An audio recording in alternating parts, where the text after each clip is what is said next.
أعوذ بالله من الشيطان الرجيم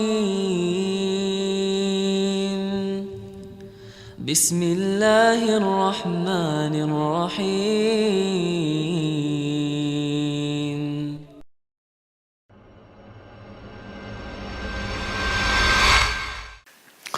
Namun sebelumnya teman-teman sekalian, yang harus dibangun dalam jiwa setiap muslim dan muslimah, ibadah itu mudah dan nikmat.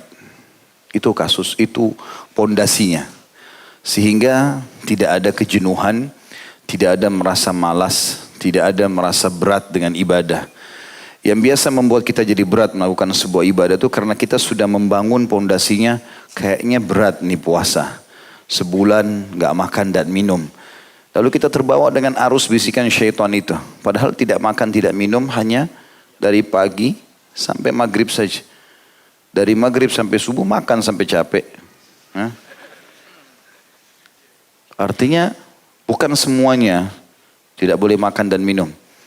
Ini ikhwah di pengajian tidak boleh lagi minum dengan tangan kiri ini. Masih ada saya lihat minum tangan kiri, tangan kanan. Baca bismillah. Jangan lupa. Jadi puasa itu bukan sesuatu beban. Tetapi dia sebuah ibadah yang indah, yang nikmat. Sampai Abu Darda radhiyallahu anhu berkata, kalau bukan karena 3 hal, maka aku tidak ingin hidup sesaat pun di muka bumi ini. Lalu beliau sebutkan yang paling pertama sekali adalah menikmati haus dan laparnya di siang hari Ramadan. Karena dinikmati itu sebagai ibadah. Kemudian nikmatnya meninggalkan tidur di malam hari, ya. Ranjang pada saat malam hari karena sholat malam dan juga duduk sama orang-orang saleh. Tapi puasa ini kenikmatannya justru di situ. Makanya pada saat kita berbuka puasa, tadi saya dengar Masya Allah ada 350 box. Mudah-mudahan puasanya semua diterima oleh Allah SWT. Dan puasa benar, bukan di karang-karang. Hanya karena mau dapat nasi box. Jadi itu sangat bagus dan orang yang terbiasa mengerjakan puasa sunnah, nanti puasa wajib jadi ringan buat dia. Orang biasa Senin Kamis, biasa puasa Iyamul Bid, begitu tiba Ramadan biasa aja bagi dia. Ini yang malas-malas puasa ini. Sepanjang tahun 11 bulan tidak pernah puasa, selalu kerjasama sama syaitan. Besok Senin kayaknya tidak usah puasa nih. Iya nggak usah puasa. Lalu syaitan buatin program tuh. Kan jam 7 pagi keluar rumah, nanti haus. Biasa minum teh panas di kantin. Biasa begini dan begitu. Akhirnya nggak puasa. Bukunya kosong terus dari amal itu. Puasa sangat berhubungan dengan masalah kesehatan. Karena saya pernah berikan gambaran. Badan kita ini ibarat mesin. Kalau mesin ini sudah rusak ini. Masuk panas, dingin, asam, manis, pedas. Bahkan kita tidak pandang. Ya. Kadang-kadang kita habis makan bakso panas, minumnya es setelah itu. Habis itu makan rujak yang pedas. Campur aduk semuanya. Ini kalau mesin rusak semua ini. Ya. Mesin mobil aja dengan kekuatan sekian banyak kuda, gitu kan diistilahkan, tetap butuh servis. Nah Ramadan itu setahun sekali dari 11 bulan kita pakai perut kita, tubuh kita ini diistirahatkan. Diservis. Makanya kalau habis Idul Fitri, biasanya makan sedikit aja udah kenyang. Seperti itu karena sudah sehat kembali. Ya. Maka jangan jadikan beban puasa itu. Itu yang saya ingin titik beratkan di awal. Pondasinya puasa dan ibadah yang lainnya semuanya nikmat dan mudah. Poin hanya masalah definisi puasa itu sendiri. Puasa menurut bahasa atau etimologi adalah menahan diri.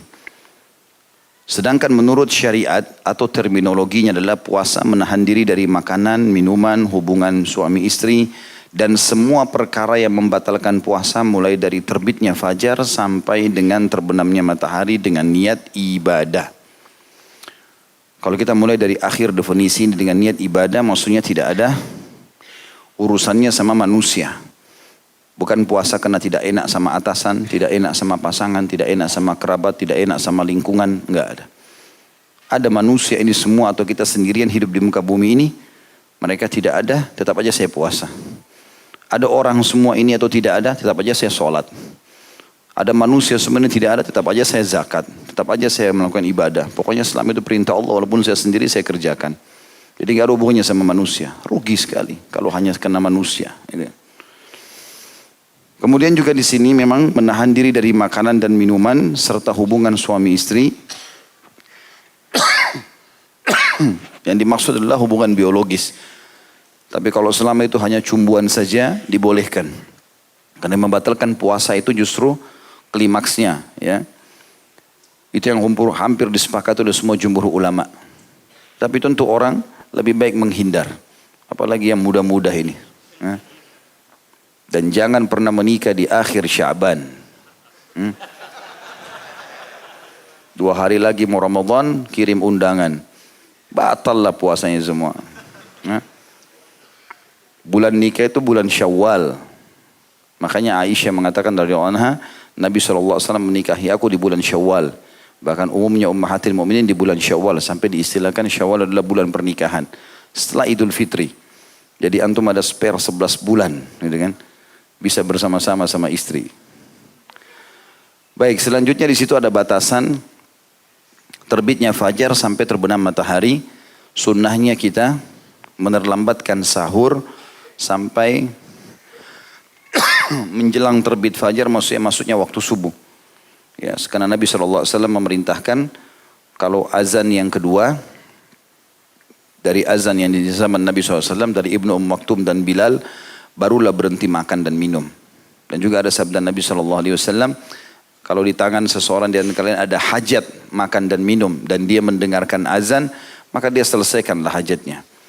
Artinya kalau dia tahu memang dia bisa menghabiskan sebelum selesai azan. Jadi jangan azan baru ambil 1 piring, nggak bakal habis.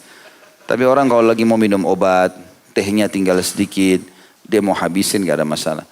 Dan tidak usah hubungkan teman-teman, ini sebentar saya nggak makan dan minum ini, maka perutnya dipenuhkan dengan segala macam makanan. Tidak usah. Sugestinya keliru kalau begitu. Tadi akhirnya ada orang airnya sudah sekian liter, tehnya sekian liter, sirup begini, akhirnya sakit perut nggak bisa kerja. Ya. Tidak usah berpikir seperti itu. Bahkan kata Nabi SAW, sebaik-baik makanan sahur kalian adalah kurma, dan sebaik-baik makanan buka puasa kalian adalah kurma. Sahur diterlambatkan, kemudian buka puasa disegerakan. Begitu azan, sudah buka puasa. A'udzu billahi minasy syaithanir rajim. Bismillahirrahmanirrahim.